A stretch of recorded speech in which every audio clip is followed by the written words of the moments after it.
Hi boys and girls, today we are going to be learning more about the butterfly life cycle.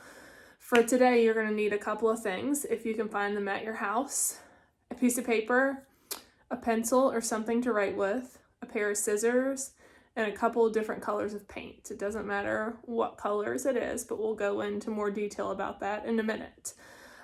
Let's check out our life cycle poster.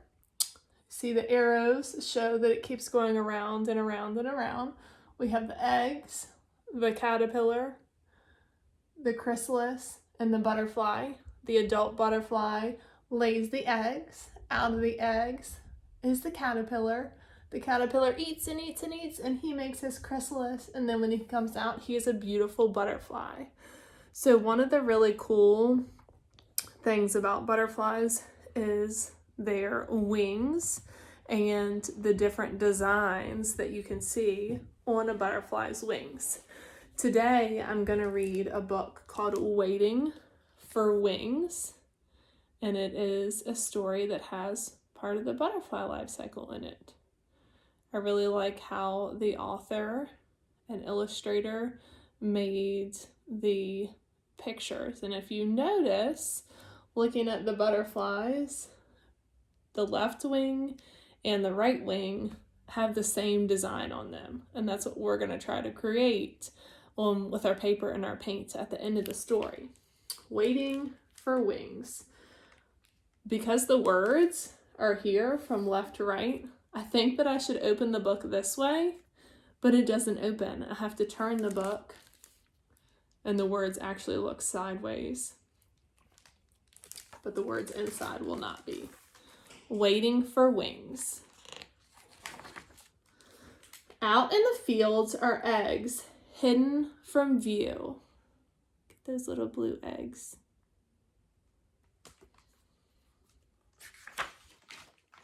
Clinging to leaves with butterfly glue. See, they're yellow on this page. Soon caterpillars hatch. They creep and they chew. Each one knows what it must do.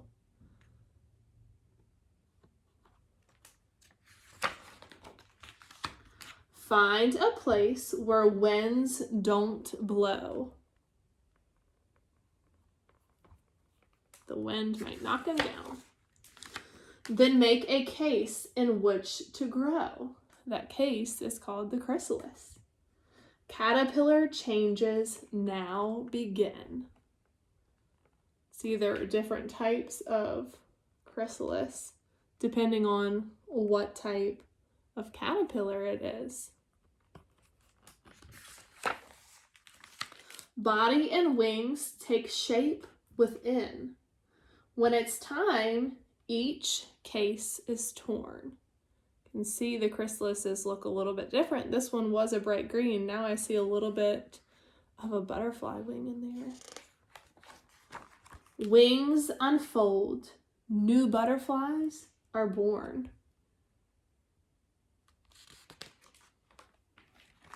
They pump their wings, get ready to fly.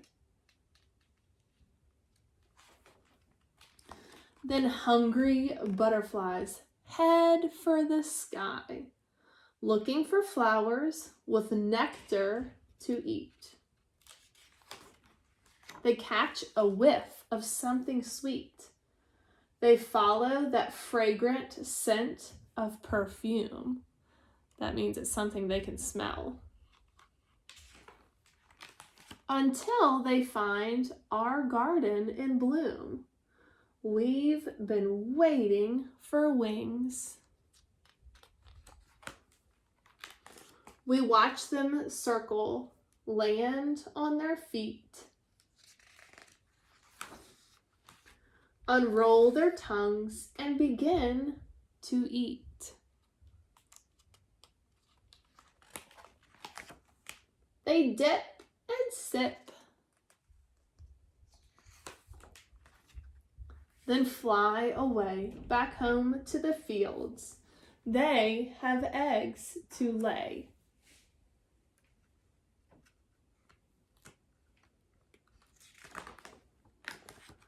Here's some pictures of some different types of butterflies and what their chrysalises and caterpillars look like.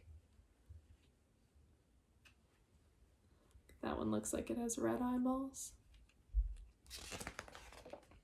And then the different kinds of flowers that you saw in the book.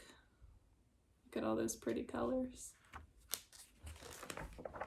Okay, so now what we're gonna do is use our paper and our writing utensil to make a butterfly.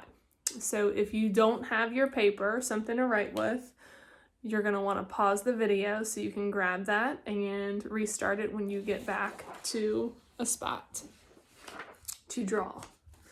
So I'm gonna use just a white piece of paper. My marker is gray.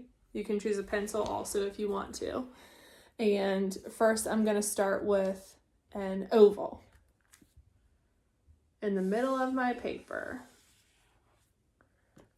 Just like this, that's gonna be the butterfly's body. And then I'm gonna turn my paper to make its wings. And I'm gonna use the letter M, but I want the wings to be a little bit bigger and longer than a regular M.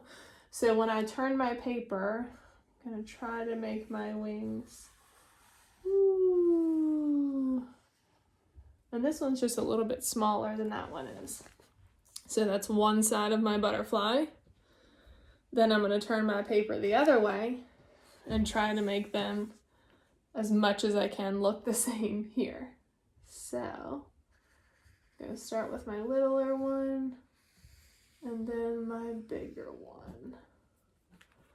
And there's my butterfly there. He's not perfect, but I tried my best and I'm gonna use him as he is. Now what I'm gonna do is cut him out. So grab your scissors and I'm gonna use my marker lines to cut my butterfly out so that we can use our paint and decorate the wings. So sometimes we can use the word symmetry in art or math, which means that both sides look the same. And when we looked at the book, the butterfly's wings were the same on both sides. So we're gonna try to make symmetry on our butterfly wings. After you cut your butterfly out, you can choose some colors. I'm gonna try and think of some colors that Mr. Hurd has talked to me about that mix together and make a different color. And I'll show you which colors I am going to choose. So here's my butterfly. He's a little bit lopsided, but that's okay. So I'm gonna choose some yellow, some blue, and some red. So if I take my blue and my yellow and I mix them together, they're gonna make the color green. And if I take my red and my yellow and they mix together, they're gonna make the color orange. So if I take my butterfly and open my paint, Caden just reminded me that red and blue would make purple. So on my butterfly, on one side, I'm gonna make a dot, just a little dab of paint. Not too much because then it's gonna make a big mess. So there's my red. It's not dripping from here. Then I'm gonna take some blue, and if purple and blue, if blue and red mix together to make purple, then I can put them kind of close together. I'm gonna make them on the same wing, not too much, just a little dot. Okay, so on the top wing, on just one side, I have a glob of red and a glob of blue. Now on the bottom wing, I'm gonna do a glob of blue and a glob of yellow so that we might be able to make green. This is also super fun to do just with a piece of paper without cutting it. You can use paint, or if you have like glitter glue or glitter markers, that can be really fun. So here's what my butterfly looks like, one side. Then I'm gonna fold him in half. So I'm gonna take the blank wings and try to match them up with my other wings, and then I'm gonna smush the paint out. I'm taking my fingers and I'm sliding the paint. The blue's getting ready to come out of the wing. Then when we open them up, we might have a new color in there, we might not.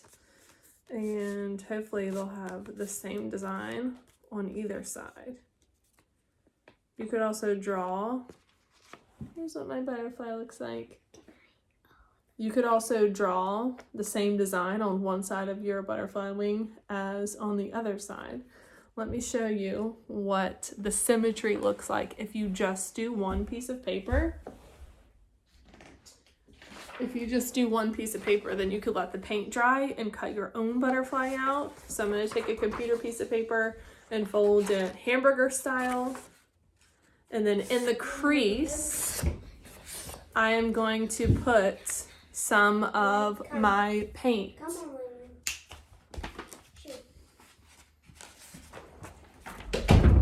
Waylon got in the playroom, and Waylon likes to use paper. So in the middle, I've dabbed some red, and we'll dab some blue,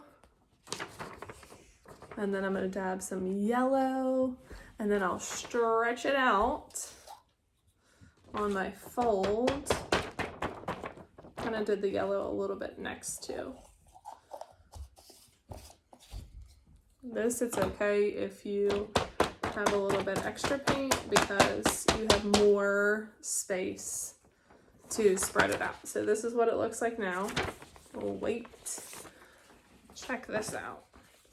Folding it in half, and I'm using my fingers to spread it down and across my paper. I'm gonna lay it down so I can use all my finger muscles. If you put too much paint, you might rip your paper, and that could be a sad time. Yeah, that's exactly what I might do on accident. Caden may rip his paper because he's got a big old glob of red on there, but that's okay. All right, so I have smushed my paint all around. Then when I open it up, I'm gonna have some symmetry. Wow. Then I could wait for this to dry and I could cut out my own butterfly, or actually this one kind of looks like the butterfly here, the body and the wings. I could add some antenna, or if I cut just one side out, it kind of looks like a chrysalis to me. So maybe your mom, dad, grandma, grandpa could send me a picture of your butterflies. See you later.